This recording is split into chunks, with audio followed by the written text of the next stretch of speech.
Երևանը գնալով ավելի քիչ է նմանվում երթևեկելի քաղաքի։ Խցանումները դարձել են ոչ թե բացառություն, այլ օրինաչափություն։ Նախորդին կրկին 10 բալ խցանում էր առանց եղանակային պատճառի։ Ժամերով ճանապարհ, թանկացած տաքսիներ եւ լռություն քաղաքային իշխանությունից։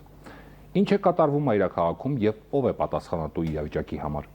Այս մասին զրուցում ենք Երևանի ավականու Մայր Հայաստան խմբակցության ղեկավար Մանուկ Սուքերսյանի հետ։ Շնորհակալություն հրավերը ընդունելու համար։ Ես եմ շնորհակալ հրավերի համար։ Եվ այսպես նախորդին առանց եղանակային խնդիրների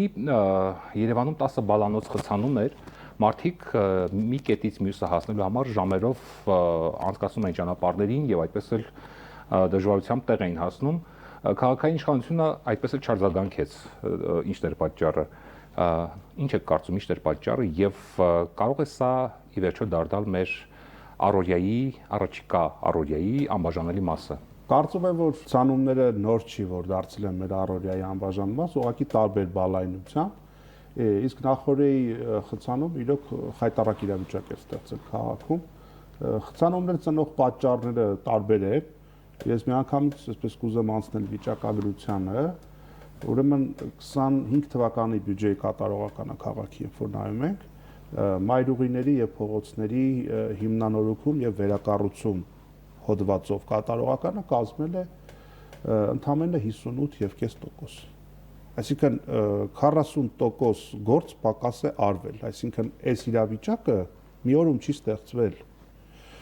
Կամուրջային ենթակառուցվածքների պահպանում եւ հիմնանորոգումը դա էլ 60% կատարողական է։ Այսինքն որտեղ մի փլված կա լինում, հա, մի կամուրջի մի հատվածում, որտեղ մի վթարային վիճակ կա լինում, ահա այդ ամենը հետևանքներն են այն աշխատանքների, որոնք պետք է արվեին, բայց չեն արվել։ Իսկ ընդհանուր առմամբ քաղաքի այս քաոտիկ իրավիճակը առաջին հերթին պայմանավորված է նրանով, որ ինչպես քաղաքային իշխանություններն են խոստովանում, Երևան քաղաքի բնակչությունը հասնում է արդեն շուտով 1.200.000-ի, բայց շինթույլտվություններ տալուց առաջ էլեմենտար ստրատեգիական հաշվարկ գոյություն ունի, արդյոք քո փողոցներն ու մայրուղիները թողունակություն ունեն, որ դու այդ քաղաքում ունենաս 1.200.000 բնակչություն։ Ակնհայտ է, որ ոչ, մեր փողոցների լայնքը եւ դիրքը եւ քանակությունը թույլ չի տալ, այսինքն քաղաքի այս ապոկալիպտիկ իրավիճակը, այս տենդենսները, այս մղձավանջը, եթե շարունակվի, ել ավելի ամոթալի դրսևորումներ են ունենալու, որովհետև այդ շինթույլտվությունները ելի շարունակվում են, ելի շենքեր, ելի շենքեր, իսկ քաղաքի ենթակառուցվածքները, այսինքն ջրահեռացում, փողոցներ, ջրամատակարարում, էկոլոգիա չի բավականացնում, այսինքն քաղաքը կանգնած է կաթվածահար իրավիճակի առջև եւ միայն քաղաքական կտրուկ փոփոխություններն են, որ քաղաքը կփրկեն հետագա այս մղձավանջային կառավարումից։ Այսուհանդերձ տարածված կարծիք կա, որ Երևանի մեքենաների քանակը իրոք շատ է եւ Երևանը պատրաստ չէ այսքան մեքենայի։ Ձեր գնահատմամբ խնդիրը ավելի շատ ենթակառուցվածքների մեջ է, թե կառավարման համակարգի անկատարության։ Ինձ թվում է եւ, որտեղ ցանկացած բարդության քաղաք էլ պետք է ունենա կառավարման որոշակի լուծումներ։ Եվ այս պարագայում, երբ որ ինչպես նշեցի դու, առատության եղջյուրից անդադ շինթույլտվություն է տալիս, այդ նոր կառուցվող շենքերում են, չէ՞, այդ մեքենաների բնակիչները բնակվելու։ Եվ այդտեղ չես կարող մարդկանց արգելել, որ մեքենա գնեն։ Հետևաբար դու պիտի այդ շինթույլտվությունները տալուց առաջ կամ զուգահեռ որոշակի լուծումներ կարողանաս, որպեսզի քաղաքը բեռնաթափես։ Եվ այդտեղ է, որ գալիս է այդ առանց կանգառ երթևեկության կամրջաձև թռիչքների, էստակադաների լուծումները, որոնք համաշխարհային ընդունված պրակտիկա են եւ պիտի ցավով արձանագրեմ, որ եւ նախանցած տարվա եւ 25 թվականի եւ այս տարվա բյուջեում էստակադաների կառուցում նախատեսված չէ։ Միայն ընդամենը, չգիտեմ, անցած տարի 4 միլիարդ դրամ տրամադրել են ասֆալտ-բետոնյա ծածկի վերանորոգմանը, այս տարի եւս 4 միլիարդ դրամ, այսինքն նույն ասֆալտը քանդեի, էլի անեն, աղո ավազ ցանեն, քանդվի, էլի անեն, դա այս իշխանությունների կարողացածը եւ նաեւ այս ավականու նիստով վերելու են նորից լրացուցիչ պատվիրակված լիազորություն այդ եվրոպական համայնքի համաժողովից առաջ եւս էլի փողոցներ կենտրոնական շատ փակ են, որ էլի վերանորոգում անեն օտարերկրյա հյուրերի այցին ընդառաջ, էլի արդյունքում քաղաքը կանգնելու է կաթվածահար իրավիճակի առաջ, բայց միևնույնն է քաղաքի հաղորդակցության խնդիրները, որպես այդպեսին ռադիկալ եւ ստրատեգիական լուծում չեն ստանում։ Հաճախ նշում է, որ հասարակական տրանսպորտը անձնական ավտոմեքենաներին այլընտրանք չի դառնում, այդպես էլ ինչ նպատակասում համակարգին եւ ինչպես կարելի է այն դարձնել իրական լուծում։ Նայեք, եթե ինչպես նշեցի, քաղաքը անհամաչափ մեծանում է իր ենթակառուցվածքների համեմատ, մարդու համար ինչ տարբերություն խցանման մեջ նստում է իր անձնական մեքենայի մեջ, թե հանրային տրանսպորտի մեջ։ Եթե թողունակությունը չի բավականացնելու, ինչ էլ ուզում է լինի, հարցի լուծում չի։ Եթե իրենք ակնարկում են, որ իբրև թե պետք է շահավետ լինի, ավելի նախընտրել լինի հանրային տրանսպորտը, առանձնացված գծեր եւ այլն, այդտեղ էլ կա մի ուրիշ խնդիր։ Այնքան շարժակազմ, ինչքան այսօր է դուրս գալիս Երևանում փողոցներ, դա չի բավականացնում։ Դրա համար առավոտյան երեկոյան ժամերին մի խայտառակ վիճակ է, մարդիկ չեն կարողանում ներթափանցել տրանսպորտ, դռների մոտից արդեն հնարավոր չի գնալ առաջ։ Իսկ եթե դրա լուծումն էլ ավելի շատ շարժակազմեր ավելացնելն է, եկավ մոտավորապես ստացվեց, ասենք մեքենաներին դուրս մղենք, տեղը բերենք ավտոբուսներ, արդյունքում դու մեկը էլի ստանալու ես, մեկ էլ արդեն ավտոբուսներով խցանում ես ստանալու։ Դրանից խնդիրը չի լուծվելու ամենևին։ Այս իրավիճակում ըստ ձեզ ո՞րն է լուծումը։ Կարճաժամկետ թեկուզ եւ իհարկե եւ կարճաժամկետ եւ կարաժամկետ իմ համար լուծումը պետք է մնա եւ համապետական եւ մասնավորապես քաղաքի մակարդակով իշխանության փոփոխությունը, մարդիկ զբաղված են ընդհանրապես իրենց համար այսպես ասենք կոմֆորտ պայմաններ հարստանալու հնարավորություն, իրենց հետ փոխկապակցված ՍՊԸ-ներին տարբեր տենդերներով եւ մեկ անձից գնումներով քաղաքի եւ հանրապետության բյուջեի հաշվին հարստանալու հնարավորություն ընձեռելով ու այդ ամենը շատ անորակ ինձ թվում է նաեւ միտումնավոր, որպեսզի այդ նույն գործը հետագայում էլի անեն, որպեսզի էլի հարստանան, էլի փող աշխատեն եւ արդեն, չգիտեմ, տարաբնույթ խոսակցություններ կան, որ ամենատարբեր չինովնիկների հարստություն դրսում կուտակվում է կրիպտոարժույթների տեսքով։ Սա ընդհանուր պատկերը, որ տիրում է մեր երկրում, հետեւաբար Երևանը բացառություն չէ, Երևանը այս ապիկար կառավարման ամենացծուն մակետն է, թե ինչպես կարելի է քաղաքի կառավարման հերը անիծել եւ անտանելի դարձնել թե տրանսպորտային շարժը, թե ջրամատակարարումը, թե ջրահեռացումը, թե բնապահպանական իրավիճակը եւ քաղաքը դառնա անհարմար եւ նյարդային մեծ ֆոնով ապրելու քաղաք։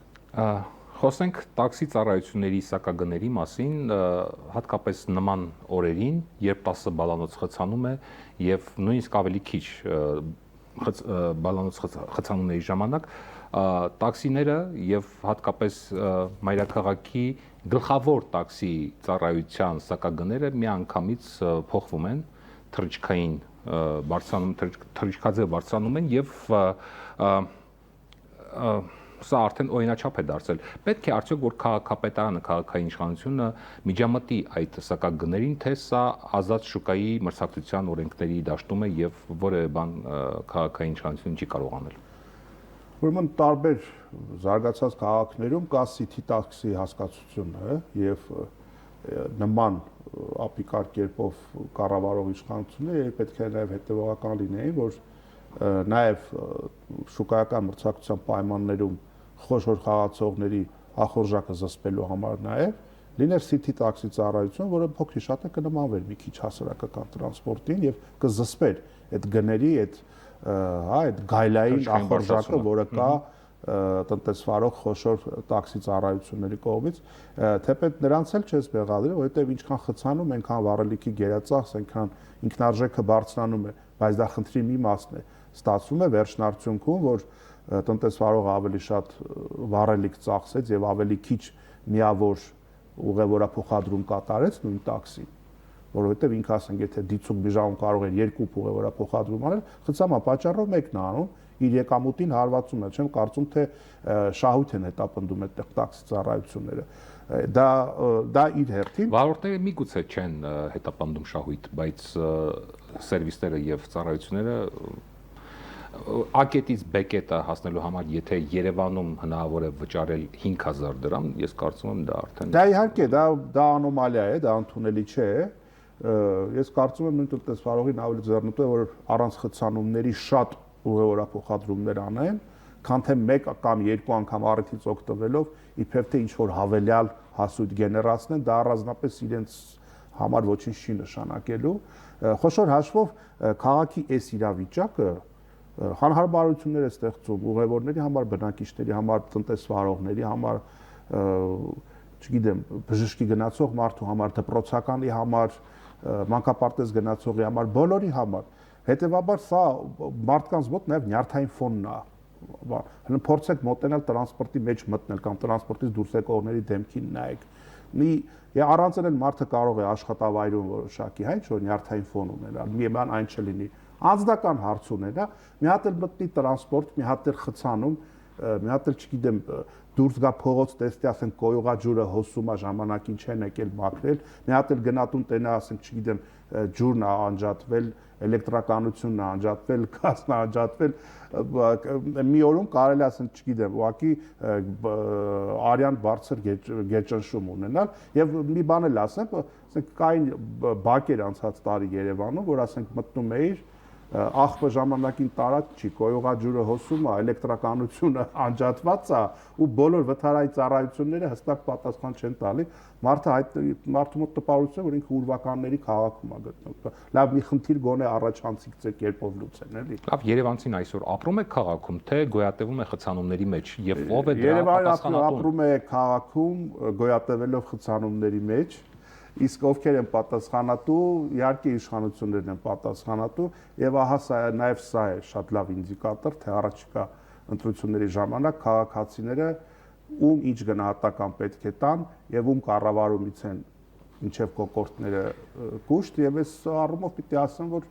երևանցիները փառք Աստծո նաեւ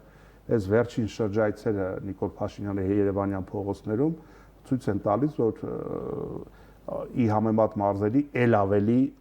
հա, կտրուկ են եւ այսպես դիմահար ուղիղ ինչ մտածում ասում են այս իշխանությունները, որ Նիկոլ Փաշինյանը նաեւ Տիգրան Ավենյանի վատ կառավարման հետևանքներն է զգում իր մաշկի վրա եւ դա այդ տենդենսը կարծում եմ շարունակվելու է, եթե նա համարձակվի ելի դուրս գալ Երևանյան փողոցներ։ Խոսենք երևանցիների եւս մեկ ամենօրյա մղձավանջի մասին, խոսքը օդի որակի մասին է, քաղաքապետը դա պայմանավորել է բնակլիմայական պայմաններով, մասնավորապես մթնոլորտային շերտի բարձրությամբ եւ զգուշացրել, որ օդի որակը առաջիկայում վատթարանալու է մթնոլորտային առաստաղի ցածրանալու պատճառով։ Այս դեպքում քաղաքի կառավարիչները մեղավորության իրենց բաժինը չունեն, երբ նման խցանումների պատճառով մեքենաների օդ արտանետումները եւ փողոցի ասֆալտապատման այդ փոշին եւ գազերը արդյոք այդ օդի որակը ել ավելի չեն թանձրացնելու եւ արդյոք մեղավորությունը միայն մթնոլորտի մեջ է քաղաքային իշխանությունը չունի այդ մեղավորության չափաբաժինը։ Երևանի քաղաքապետի պարտականությունները մեթեորոլոգիական կանխատեսումներ անելը չի էլի։ Դրա համար կան համապատասխան ծառայություններ,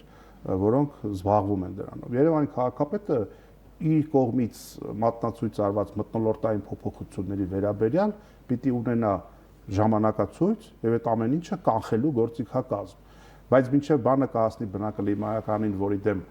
շատ դեպքերում կարող է միգուցե լինել անզոր, միգուցե դու պիտի առաջին հերթին ուշադրություն դարձնես քաղաքում մարդածին ախտոտումներին։ Այսինքն դու չպիտի նստես գործակարգավարականի ժամանակ եւ քո ենթակաների հետ այսպես մունաթախառը տոնով խոսես, թե իբրև թե ինչ որ տնտեսվարողներ անբարեխիղճ են եւ այլ, դա աշխատանքային կարգով լուծվելիք հարցեր են, որպեսզի ասենք քաղաքում կատարվող բոլոր ասենք շենքերի շինարարությունը թաղանթապատվի այդ չթափանցող այդ թաղանթներով ով պիտի անի։ Բա դրա համար ունեք պաշտոն, ծառայողական մեքենա, կաբինետ, ստանում եք պարգևավճարներ։ Բա գնացեք զբաղվեք։ Ով պիտի այդ հարցերը լուծի։ Ինչպես նաև ասֆալտապատման ժամանակ նախորեն նաև իր համացանցում երևաց այդ տեսանյութերը, որ երբ որ ասֆալտը քերում են որ անեն, ամենէլեմենտար եղանակով ընդհանրապես ասենք փչում է, որ այդ փոշին դուրս գա, այդ փոշիներ ուր ագնում մթնոլորտ, հա, որպես քաղաքային իշխանություն մարդածին բոլոր հնարավոր էկոլոգիական վատթարացումները դու կանխիր, այն որ տեսնենք որ ինչ որ դու կարող ես անել մաքսիմալը արել ես մթնոլորտին հետո մթնոլորտի հետ կապված հասկանանք իսկ նաև միգուցե ասենք ինչ որ թունավոր արտանետումներ, բաց հանքեր, արտադրություններ, բան արդեն բնապահպանության հետ համագործակցաբար փորձենք նաև դա կանխել, ասենք, չգիտեմ, միգուցե որոշ հանքավայրեր ժամանակին, ասենք, ինչ որ չգիտեմ, այդ ֆիլտրները արտանետումների չեն փոխում, որովհետև դա ծախսա, պետքա, բայց դա քո պարտականությունը չի, դու քո բաժինը արա, եւ եթե դու մարդիկ էլի կշարունակեն բողոքեն, դու արդեն կարող ես կամ աշխատանքային կարգով, կամ հրապարակային բնապահպանական կառույցներին ասել, գիտեք, գնացեք հանքերի հետևից եւ արտադրությունների հետևից, որտեղ քաղաքում պետք է լինի նորմալ շնչելու ենթակա օդ, եթե չկա, ուրեմն պետք է գնալ արմատական լուծումների։ Լավ, վերջում ինչ կասեք երևանցիներին, որոնք ամեն օր ժամեր են անցկացնում խցանումների մեջ եւ չեն հավատում, որ կգա մի օր, երբ իրենց այս խնդիրները լուծում կստանան։ Սիրելի երևանցիներ, առաջիկա ընտրությունները հրաշալի հնարավորություն են, որպեսզի պատմության ետնախորշը ուղարկենք մենք բոլորը ձեր հետ միասին, թե համապետական, թե այս քաղաքային իշխանություններին, որպես աղետ բերած, որպես ապիկար, որպես ստախոս, որպես ձեր էմոցիաները եւ ձեր քվեն մսխած աղքատությունը միայն իրենց գրպաններում հաղթահարած, հունիսի 7-ին գնացեք ընտրատեղամաս եւ այս ամոթի այս խայտառակության իշխանությանը վերջ դրեք։ Շնորհակալություն, որ մեր հյուրն էիք։ Մենք Երևանի խնդիրների մասին խոսում ենք Երևանի ավականու Մայր Հայաստան խմբակցության ղեկավար Մանուկ Սուքիասյանի հետ, ցտեսություն։